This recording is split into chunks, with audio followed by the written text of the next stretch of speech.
Frequency Podcast Network. Stories that matter, podcasts that resonate.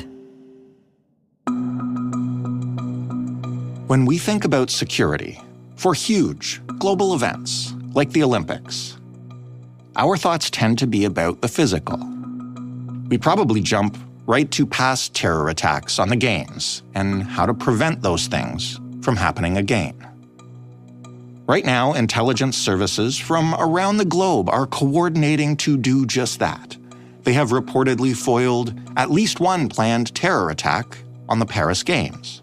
But they are not the only sort of intelligence operations that are working to protect the Olympics. And physical violence isn't the only way to turn a massive event into utter chaos. Ask any small business or organization that's ever been hit with a cyber attack, they'll tell you two things. First, it can totally derail any hope of functional operation. And second, that it takes just one person and one well-meaning screw-up to bring the whole thing down. A cyber attack on the Paris Olympics could come in almost any form. From taking down one of the IOC's digital systems like ticketing, to grinding Paris's infrastructure to a halt, to stealing identities of some of the world's most famous athletes and celebrities, or even just preying on ordinary fans who are attending events at the games, or just watching them online. Just like physical terrorism, there is also a network of intelligence agencies who are coordinating around the online security of these games. They are fighting an uphill battle to prevent that one single mistake that crumbles the entire digital house of cards. And this is how they do that.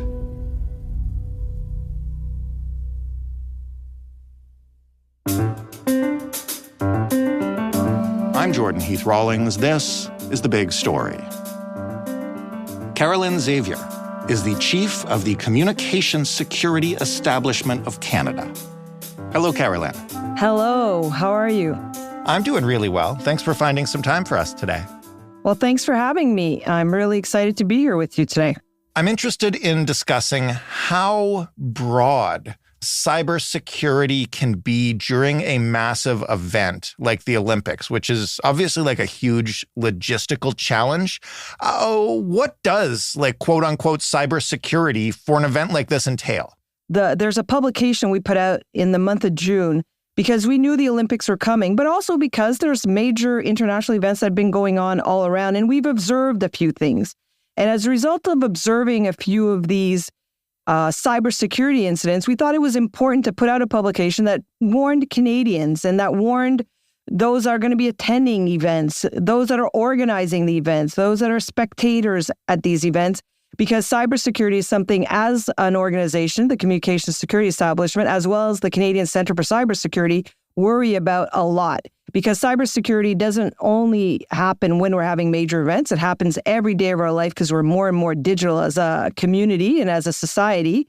But really, in particular, we have noticed that there are some things to be worried about when it comes to major events from a cybersecurity perspective. So, for example, because there's large events going on like the Olympics, we recognize that they become target opportunities, in particular for cybercriminals.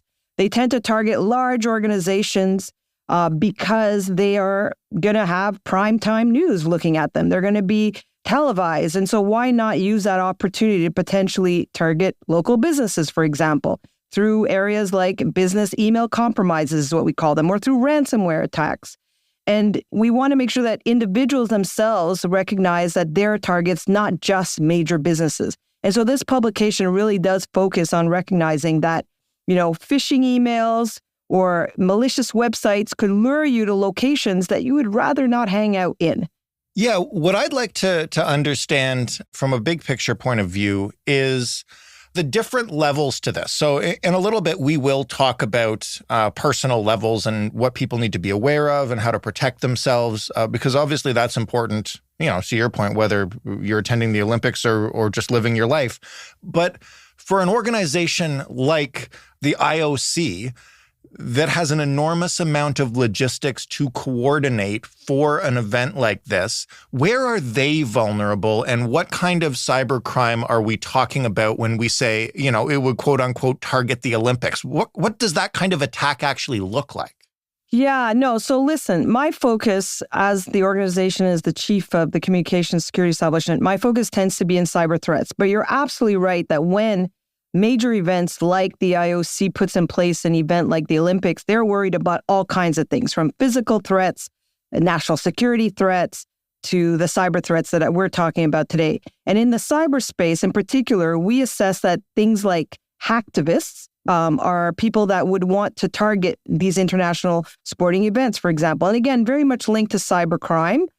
We know that some of the things they might try to do is put in place distributed denial of service attacks or do hack and leak operations. And what I mean by that is that, for example, when an athlete is trying to obtain information as to where they need to go, for example, because of an event they're going to attend, well, some of those locations or websites that are trying to get that information from could end up being compromised by a cyber attack.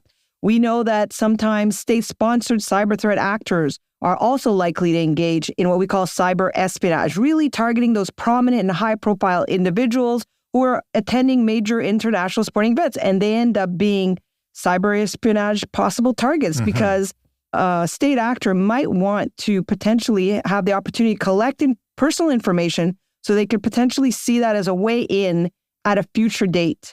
Maybe not even to do anything in the immediate, but from a cyber threat perspective, perhaps see them as a persistent target later on. What are hacktivists, by the way? Explain what they are, what they do, what they want. Yeah, a hacktivist tends to be a cybercriminal, an individual who's maybe sympathetic to the causes from a geopolitical perspective. An individual who may have views about a particular country hosting an event and is concerned about their political stance on something. So often a hacktivist will use the opportunity to perhaps deface a website to send a particular geopolitical message that is of their perspective, of their view, or to perhaps ruin the reputation of an event in order to be able to highlight something that they feel strongly about. And we see this sometimes around the war in Ukraine. We see sometimes Russian hacktivists who are potentially facing websites because they're unhappy, for example, that Canada might be hosting a Ukrainian delegation or a Ukrainian delegate within the country and are trying to find ways to embarrass the country, for example. So a hacktivist will act in that manner. When we talk about something with the eyes of the world on Paris and the huge numbers of people there, what kind of real dangers could a cyber attack pose? And I ask this because I think when people worry about security around the games, their mind instantly goes to things like bombings or even like the train arson attacks that we saw before the game started. But in the cybercrime field, what kinds of actual physical danger could it pose? So one of the things we work with is critical infrastructure. So that's part of our day job. It's part of our mandate to work with critical infrastructures all across Canada. But in Paris in particular, they would be worried about the same thing, that from a ransomware perspective or from a cyber attack perspective, could any one of those critical infrastructures perhaps be impacted? So, for example, we put out in our past publications about oil and gas and energy sectors being cautious about the fact that they could potentially be high-value targets for cyber criminals or for state nations to potentially put some of those services offline. And when you're putting any of those critical infrastructure services offline through the fact that you can have an exposed, what we call operating technology that is not properly protected with the necessary means and layers that it should have, and the basics aren't done, like patching a particular piece of hardware, when you expose yourself and that critical infrastructure is exposed because that basic cyber hygiene isn't done, then you're potentially rendering vulnerable the whole critical infrastructure or the whole hardware that could render a critical infrastructure disabled. So, services like water, services like the telecos, services like your energy line, your pipelines of that nature are opportunities potentially to have cyber attacks one can be vulnerable. But this is one of the things that we do from a mandate perspective, is ensure that we put out the proper guidelines and we work really hand in glove with our critical infrastructure partners in a way that they are better understanding what the threats are, because we see that, because we have both a mandate from a foreign intelligence perspective as well as the mandate of cyber defense and cybersecurity, and really ensuring that they're better aware of what some of those threats could be coming their way. You just mentioned cooperation. Does that extend to intelligence communities between countries or organizations like yourself? Like, what does that sharing of intelligence look like ahead of and during an event like this? Even outside of an event like the Olympics, we have enduring partnerships. And for example, for us at the Communications Security Establishment, we've been around for over 75 years. And I can tell you in the Five Eyes space in particular, so our allies of the US, the UK, Australia, and New Zealand, we've had relationships with them that have endured over 75 years. Right. And so especially in the foreign intelligence space. So we build on those partnerships. We ensure that we're doing our part to be a great partner, but we really rely on each other, especially when events of this nature are going on, do our best to protect the event, especially because we're each going to have athletes there. Even though France is not a Five Eye ally, I can assure you that France is an ally. And as you would have seen in some of the television coverage, there's a great deal of Canadian organizations that are represented there from a law enforcement perspective, because partnerships matter even when events aren't happening, but there's a lot to be learned when these major events are happening, and to bring ourselves together and to really work collectively and share intelligence as required, share intelligence because we all want to be able to warn and protect from bad things happening. And so collectively, this is kind of what we do on our day-to-day job, but it's really amplified on the world stage now when you see some of our Canadian law enforcement colleagues that are in place in Paris, walking the streets, working the beat with other law enforcement organizations such as La Gendarmerie in Paris. But I'd say that from a partnership perspective, the partnership doesn't end only within the intelligence space. It also works horizontally with other security and intelligence community members, such as the service colleagues that we have, as well as the RCMP. So I was going to ask you about that, actually, because obviously your acronyms are identical. How closely do you work with CSIS? We work very closely with CSIS. We're very closely co-located practically. We're neighbors physically, but we work very closely with them. They definitely have a focus that's a bit more domestic. We are focused on the foreign signals intelligence. So foreign intelligence tends to be our mandate. We work very closely with them when it comes to elements that we see in the foreign space that could potentially then be a domestic threat. And so hand in glove, they're very much an important partner, and we work collectively well together.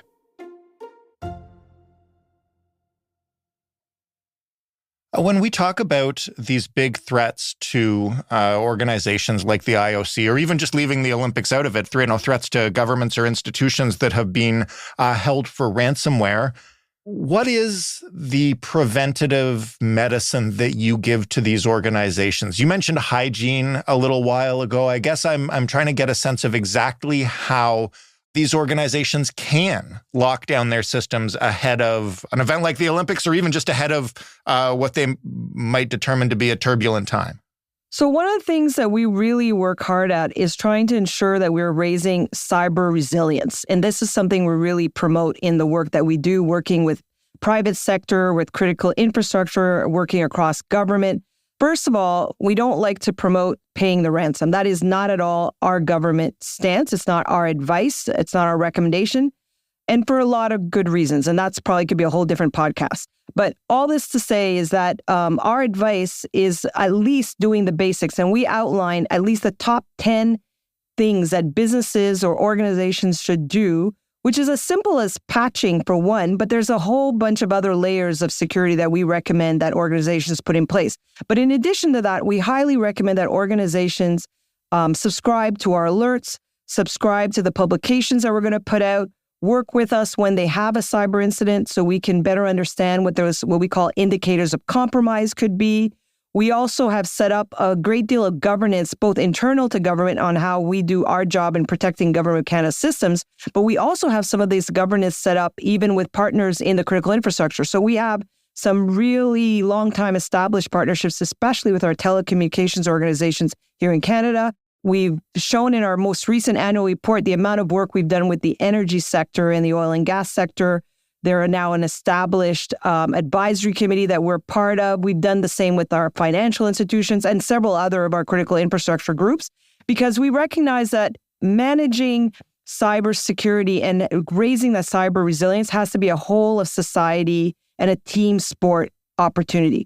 We can't do it alone. We need to be able to learn from them as much as they learn from us. But our primary goal ultimately is always giving them our best advice, supporting them with guidance with these publications that, like the example of the one we're talking about, putting out national cyber threat assessments, of which we're going to put out another one this fall. By the end of this calendar year, we'll have another national cyber threat assessment out, always looking 2 years from now, what the emerging threats are.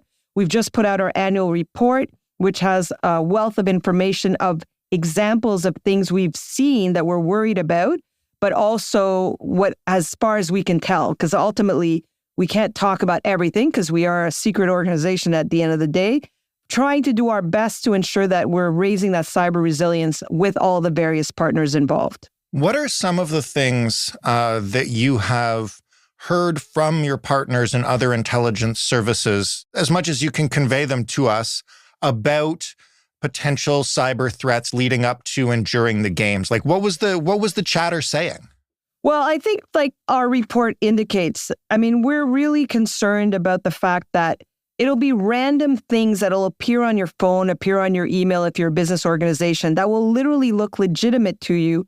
And you will think it's coming from the CFO or the CEO or the COO of an organization, because you know that these are times that are important to be able to be responsive to the head of the IOC, for example. And so when somebody is sending you a message, you're automatically assuming it's legitimate. But we're really trying to promote that people still need to be critical thinkers when they're looking at information, especially during these times, because we know there's heightened vigilance required so that you're not being misled. So, for example, we are aware that our UK colleagues reported an incident where an email account of the managing director of the Premier League football club was compromised by a spear phishing email.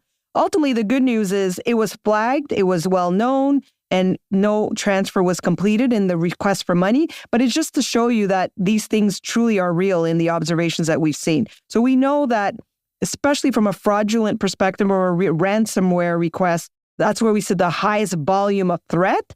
But, you know, as per the examples we spoke about, cyber attacks can come in all kinds of forms, including in search engine optimization poisoning is one of the other terms we use, where, for example, bots are used to be able to render a website more popular and goes up on the list of your Google search, for example, and then it ends up being potentially redirecting you to a malicious site. Right. So asking, again, Canadians and individuals to always be vigilant on what they're clicking.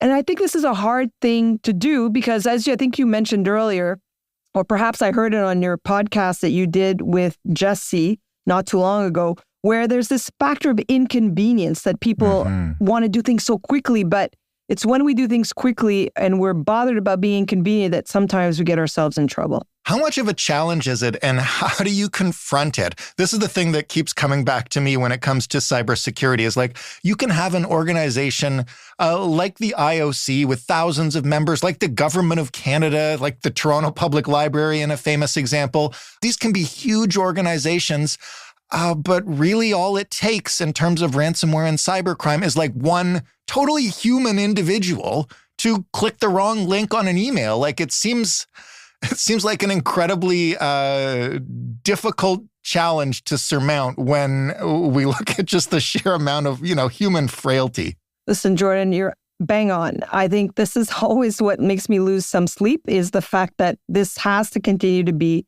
a whole of society situation, a whole of society effort.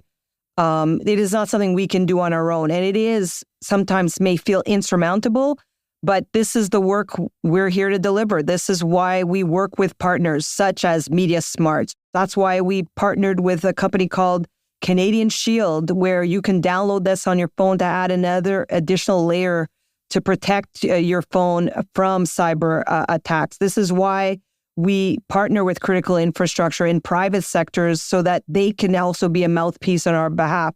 This is why we've put out, many campaigns on misinformation and disinformation, because there's a recognition that we need to continue to educate our society. And education is really something that I feel continues to be quite important to do. And we can't do enough of it. And this is why these partners that we engage with, who are able to go to other parts of the society that we sometimes can't get to or that we can't do alone, and they help us in that outreach, is really important. So having even this podcast is important. The amount of listeners this is going to reach will hopefully raise that awareness about the fact that cybersecurity and cyber hygiene is something that matters to everyone, including an individual.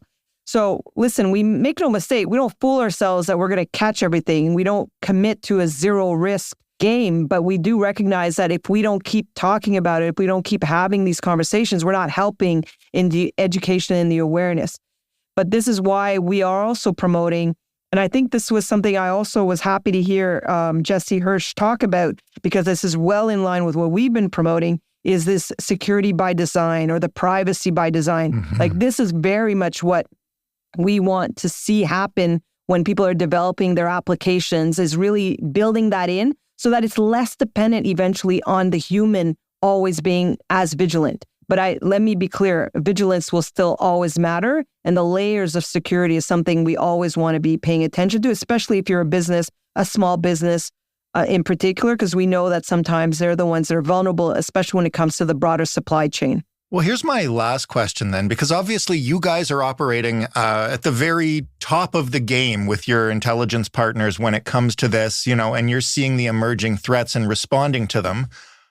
Most institutions and even law enforcement services are not at that level yet, I don't think. Like, how well have ordinary police or ordinary institutions, like, again, to use the Toronto Library as an example, caught up to these kind of attacks? And are we still losing that race? I don't want to assume we're losing the race, because ultimately, every time a cyber incident happens, we're all learning. The institution that suffered it is learning and is making themselves more resilient for the next time. Do I hope that people will take our advice and be more resilient from the get-go? I do.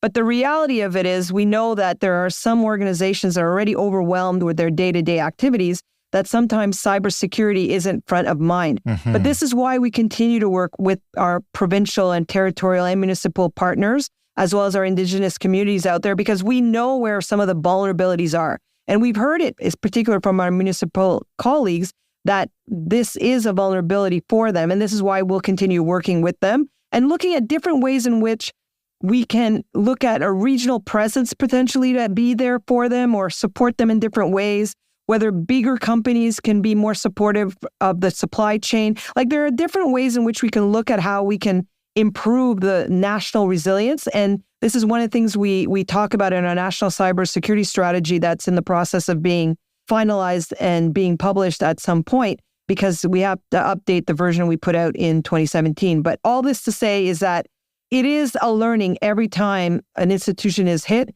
But what I'm proud is that, at least from the Government of Canada systems and the federal level, we're able to prevent 6.6 billion malicious attacks per day because of some of the services we offer. And this is why this conversation we're having is so important, because if some of those institutions want to potentially talk to us about how they can raise that cyber resilience, we are there for them. That is what our website, cyber.gc.ca, promotes, is talking to different members of our society and trying to meet them where they're at, along with the partners that I mentioned earlier, so that we can continue to be better informed, better equipped, be able to raise that cyber resilience together. But it's a tough job. And you're right that we're not going to see the end of this in the immediate, but I can't give up hope that we're going to get better.